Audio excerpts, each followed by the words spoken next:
Bismillahirrahmanirrahim. Bonjour tout le monde. Aujourd'hui, on va voir dans la suite des cours de biochimie clinique l'exploration de la fonction rénale. Alors, la fonction rénale, bon, le rein étant une structure complexe et multifonctionnelle. Donc, la gestion clinique des déficiences rénales reste un problème et même en biochimie reste un problème, vu la multifonctionnalité des reins. Donc de nouveaux biomarqueurs, on voit apparaître sur le marché de nouveaux biomarqueurs de l'atteinte rénale qui vont permettre d'améliorer la prise en charge des patients, améliorer la prise en charge comment par ils vont nous permettre une atteinte, une, un diagnostic plus précoce de l'atteinte rénale et plus spécifique, plus sensible. Ceci est important à la fois pour l'insuffisance rénale aiguë que pour l'insuffisance rénale chronique ou maladie rénale chronique. Alors, puisque aussi la maladie rénale chronique, c'est des maladies sournoises qui évoluent à bas bruit. Voilà, donc pour répondre à cette question de l'exploration de la fonction rénale, on va adopter le plan suivant. On va voir l'exploration biochimique statique, ça veut dire les différents paramètres biochimiques qu'on va utiliser dans l'exploration de la fonction rénale, et puis l'exploration fonctionnelle rénale spécialisée, et puis l'exploration des fonctions tubulaires. Alors, c'est quoi une maladie rénale? Par plus d'insuffisance rénale, on parle de maladie rénale chronique. C'est en général, ce sont des maladies, comme j'ai dit, qui sont sournoises et qui évoluent à bas bruit. Et on voit les statistiques que la maladie rénale chronique est fréquente. Donc, les études épidémiologiques françaises disponibles évaluent à 10% la prévalence dans la population adulte. Donc, voilà. Donc, c'est quoi une maladie rénale chronique? Elle a été définie en 2002 par la présence de marqueurs d'atteinte rénale qu'on va voir durant plus de 3 mois ou par la baisse du débit de filtration glomérulaire qu'on va voir aussi, qu'on va définir au-dessus de 60 millilitres par minute par 1,73 m. Alors que l'insuffisance rénale aiguë est définie par une baisse rapide une baisse rapide en quelques heures ou jours de la filtration glomérulaire avec pour conséquence d'une part une rétention de toxines urémiques qui sont c'est en général les déchets azotés et d'autre part une perte de l'homéostasie hydrique et hydroélectrolytique, si on peut le dire. Donc pour la classification de l'insuffisance rénale, voilà, il y a des définitions qui se passent pour la classification et il se passe sur le taux de créatinine et sur le débit de filtration glomérulaire en général et la diurèse. Donc débit de filtration glomérulaire, diurèse, en plus la créatinine, donc pour la classification, on va les voir après. Alors, rappelons la structure des néphrons, capsule de Bowman, tube contourné proximal, l'enstonnelé, tube contourné distal, et puis le tube collecteur, et puis les différentes fonctions, c'est la filtration. Donc la filtration dépend de la pression aquatique, de la pression endostatique. Ça, vous allez voir, vous allez le voir en physiologie, comment ça se passe, donc les mécanismes de la filtration glomérulaire et puis les bases de la filtration glomérulaire. Donc il y a une filtration et puis il y a retour vers le sang, on appelle réabsorption, donc c'est pour à partir de l'ultrafiltrat, retour dans le sang, et puis quand il y a une sécrétion de certaines substances à partir des capillaires péritubulaires du sang vers l'urine, on appelle sécrétion. Donc là, l'urine définitive ou le débit excrété, c'est le débit filtré, hein, qui dépend de la pression aquatique, la pression hydrostatique entre la capsule de Bowman. Bon, ça, vous allez le voir en détail le principe. Donc c'est le débit filtré moins le débit réabsorbé et plus le débit sécrété. Voilà, c'est le débit qui est excrété. Voilà. Et ensuite, c'est un petit rappel de l'unité fonctionnelle des reins, un petit rappel physiologique. Donc, les reins, c'est un organe multifonctionnel. Ils vont contrôler l'homéostasie de l'eau et des électrolytes, ça on l'a vu. On a déjà vu via plusieurs mécanismes. Donc, ils vont contrôler l'élimination des sels et de l'eau, l'homéostasie. Et puis, ils vont contrôler, genre, un rôle important dans le maintien de pH, l'équilibre acide-basique. Et puis, ils vont excréter les déchets azotés en général, les déchets des produits de différents métabolismes et des produits étrangers à l'organisme, surtout les déchets azotés. Donc, ensuite, participe aux activités endocrines, l'érythropoïétine, le système rénine, angiotensine qu'on a vu, la PTH, l'hydroxylation de la vitamine D et puis l'activité métabolique. Donc, c'est vraiment un organe multifonctionnel et pour évaluer ça, vraiment, il faut des biomarqueurs performants. Alors voilà, ce qu'on a dit, qu'il y a l'homéostasie de l'eau et des électrolytes, la fonction endocrine, c'est l'érythropoïétine, la M25 hydroxyvitamine D, le système SRA, le système rénine, angiotensine, aldostérone, et ainsi de suite. Donc le rein, il a plusieurs fonctions. Alors pourquoi explorer la fonction rénale? Eh bien, il y a pour diagnostiquer une maladie rénale, évaluer de façon précise la fonction rénale antérieure et apprécier la sévérité de l'atteinte rénale en cas d'insuffisance rénale, et c'est important, surtout pour la prise en charge thérapeutique, donc indication de dialyse et ainsi de suite. L'adaptation de certains traitements, voilà, c'est très important de connaître la fonction rénale, les antibiotiques, les cétotoxiques et ainsi de suite. Et puis le dépistage précoce des dysfonctions rénale aiguë d'une manière aiguë. Ça se passe presque la plupart du temps à l'hôpital. Dans ce cours, nous allons voir, nous allons évaluer la fonction globale du rein et préciser l'importance d'une éventuelle réduction néphronique et étudier les grandes fonctions tubulaires rénales en fonction de concentration, d'élution, d'acidification et de réabsorption ou de sécrétion de constituants de l'urine. On va commencer par l'exploration biochimique statique et par le paramètre le plus demandé, et le paramètre le plus prescrit, c'est la créatinine. Donc la créatinine, elle est synthétisée à partir de la glycine et de l'arginine pour donner le guanidoacétate. Donc ce composé est en général via l'action d'une enzyme, c'est l'arginine glycine transaminidase. Ça se passe au niveau des reins et puis ce guanidino guanidoacétate va subir une méthylation via une enzyme qui est la guanidoacétate méthyltransférase. C'est une réaction qui demande de l'énergie, c'est une réaction de méthylation. Ça se passe au niveau du foie. Et ça va donner, à partir de guanidoacétate, on aura la créatine phosphate. Donc la créatine phosphate qui va subir une déshydratation, d'accord, une déshydratation qui est spontanée, qui est non enzymatique, ça se passe au niveau du muscle. Donc la créatinine, et ça va donner la créatinine.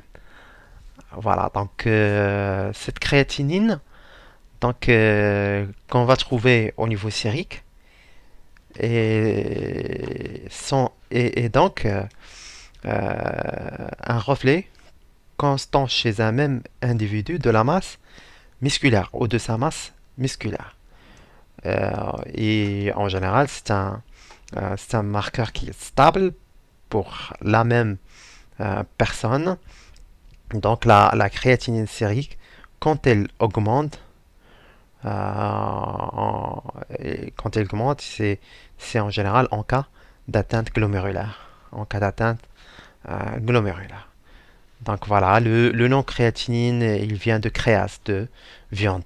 Voilà, pour un petit peu refléter sa localisation musculaire. Voilà, donc ce qu'il y a à retenir, c'est que la concentration de la créatinine sérique, il va, elle est corrélée et ben, elle est constante hein, pour un même individu quand elle est augmentée, elle reflète une atteinte glomérulaire. En général, la créatinine, c'est un déchet métabolique, ce qu'on vient de voir. C'est un produit du catabolisme azoté, un produit du catabolisme de la créatine musculaire. C'est une évaluation, c'est l'évaluation la plus répandue de la fonction rénale.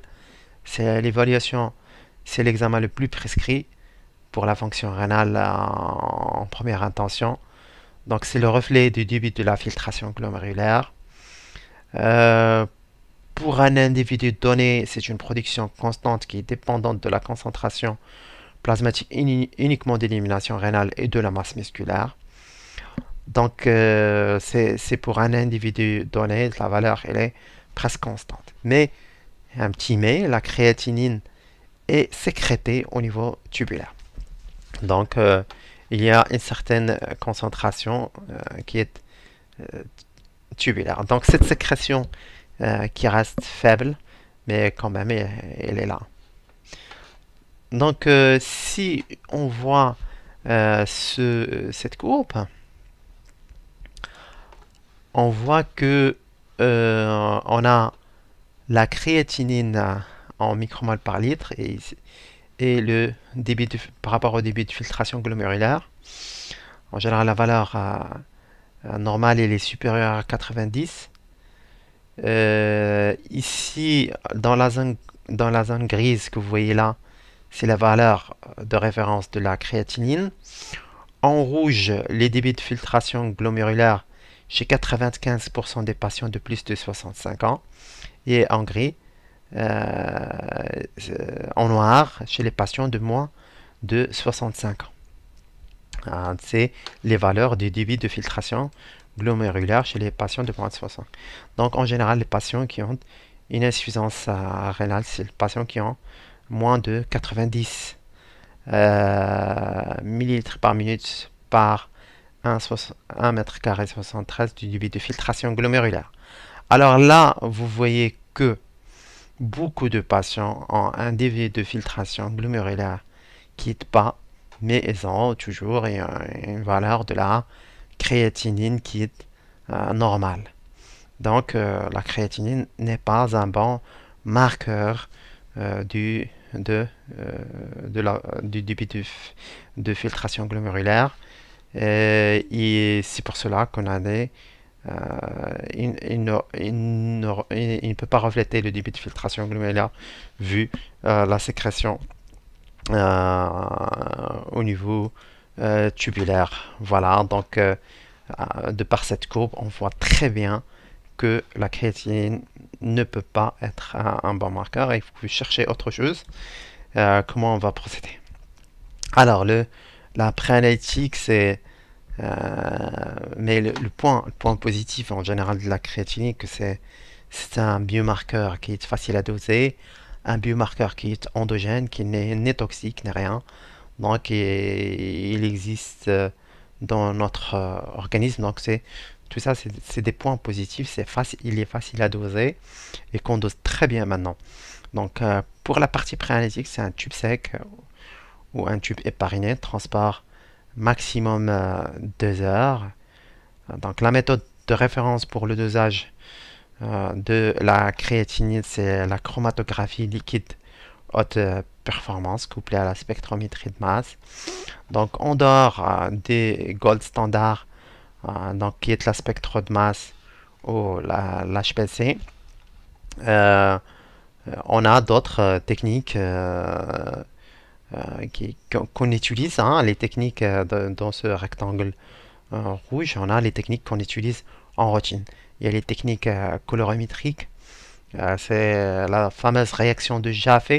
Jaffe, c'est l'acide picrique en milieu alcalin. Ça donne l'épicrate qui va réagir avec la créatinine. Il va donner un composé rouge, jaune orangé, on peut dire.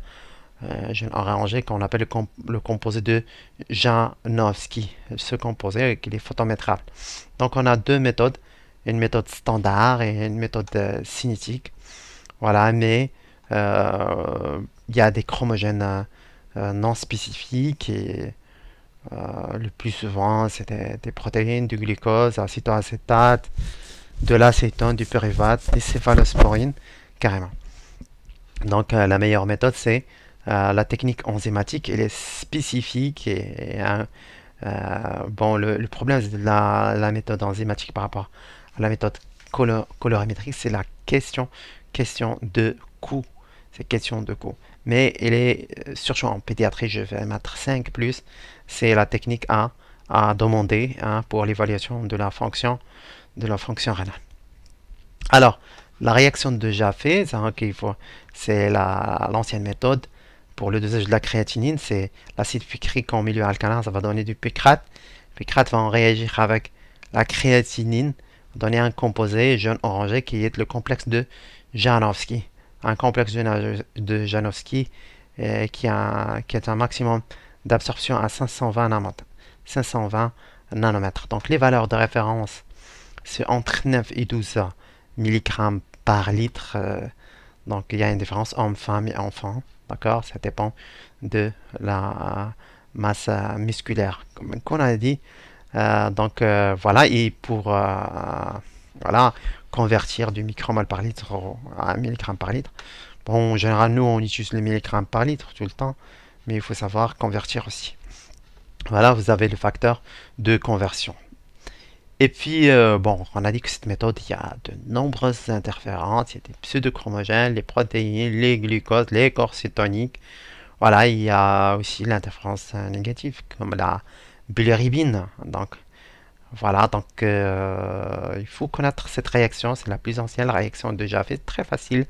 C'est écrit qu'au milieu alcalin, on donne picrate plus créatinine, un composé jaune-orangé, photométrable à 520 nanomètres. Et puis, il y a une méthode enzymatique. Donc, la méthode enzymatique, il montre de meilleures performances analytiques, une meilleure spécificité liée à moins d'interférences de substances pseudochromogènes et une meilleure reproductibilité. Ça veut dire par reproductibilité, ça veut dire souvent on va doser le même échantillon plusieurs fois aujourd'hui, après-demain. Et voilà, il y a une reproductibilité des résultats et les résultats sont justes et justesses car cette méthode est traçable et standardisée vis-à-vis la méthode de référence qui est la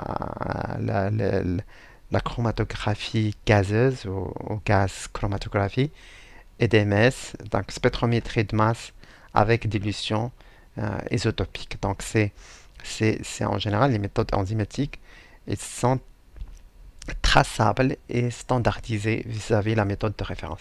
On a un standard international qui est la SRM 967 reconnu par l'Institut Institute for Reference Materials and Measurements européenne et la NIST, la National Institute of Standards and Technology américaine. Et puis c'est américain. Et puis les méthodes doivent être traçables vis-à-vis la méthode de référence et du standard international. Donc c'est ça, les méthodes enzymatiques elles sont traçables par rapport à la méthode de référence et au standard international. Donc les méthodes enzymatiques, on a c'est des réactions couplées, donc créatinine-créatininase va donner la créatine plus ATP, créatine kinase va donner créatine phosphate plus ADP, l'ADP s'associe au phosphoïnol pyruvate, pyruvate kinase va donner le pyruvate plus ATP, et puis le pyruvate va être transformé en lactate en présence du coenzyme qui était NADH, H+, en présence des lactates déshydrogénases. Donc voilà, et on va mesurer la disparition du NADH H+ à 340 nanomètres qui est son maximum d'absorption et qui est proportionnelle à la quantité de la créatine initiale présente. Il y a une autre méthode, c'est la méthode créatine oxydase, créatininase. Donc la créatine en présence va donner la sarcosine et le peroxyde d'hydrogène, plus un chromogène incolore qui va donner de l'eau plus un chromogène coloré. Donc le chromogène incolore, ce n'est que le 4-aminophénazone plus acide 3, 5-déchloro 2 hydroxybenzène sulfonique.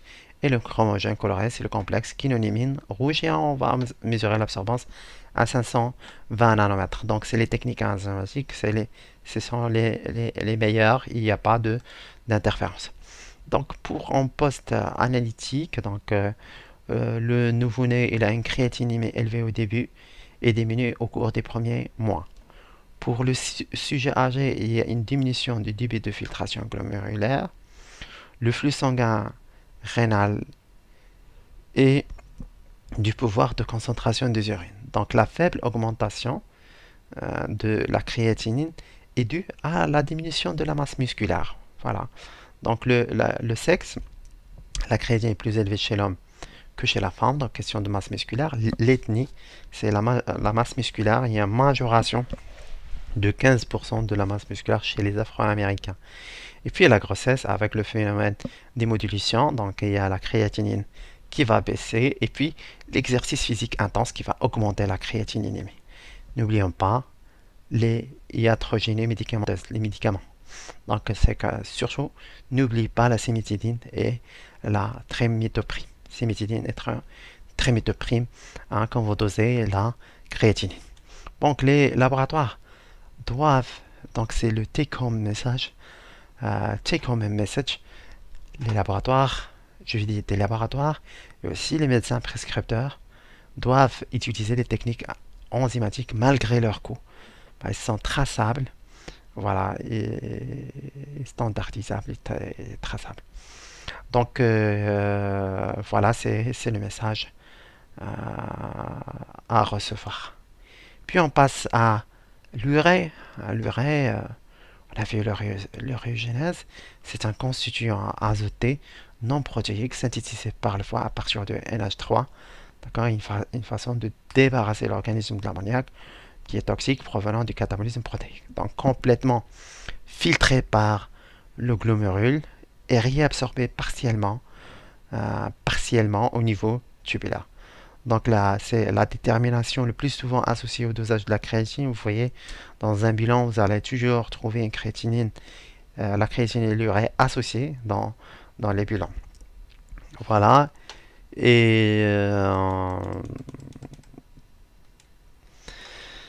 le dosage de l'urée a plus d'intérêt dans le diagnostic de l'insuffisance rénale aiguë. Dans le diagnostic et le suivi de l'insuffisance rénale aiguë, dans les désordres hydroélectrolytiques, surtout l'osmolalité, le suivi du catabolisme en réanimation et le suivi des patients dialysés. Ça, c'est les grandes indications en général du dosage de l'urée.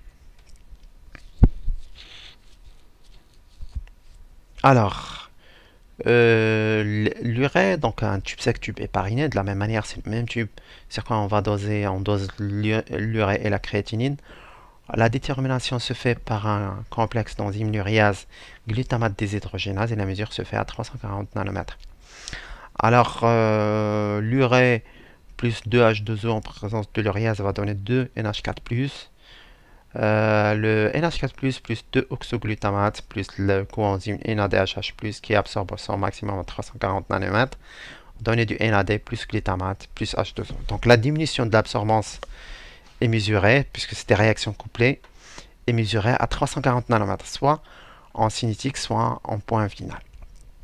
Voilà, donc c'est une technique spectrophotométrique simple et on va mesurer l'absorbance à 340 nanomètres du NADH+. Donc la valeur de référence est en 0,1 à 0,40 g par litre chez le nourrisson et l'enfant, et puis 0,15 0,45 enfant plus 7 ans et adulte. Ici vous avez, en général nous on prend les grammes par litre, mais si vous avez à à convertir. Donc, vous avez le coefficient 16,7. Donc, les urines, c'est 300 et 500 millimoles par 24 heures, soit 18 à 30 grammes par 24 heures. Alors, l'acide urique. L'acide urique, c'est un catabolite final des bases puriques chez l'homme. Donc, il est filtré au niveau glomérulaire et totalement réabsorbé au niveau tubulaire, avec une sécrétion au niveau du tube contourné distal.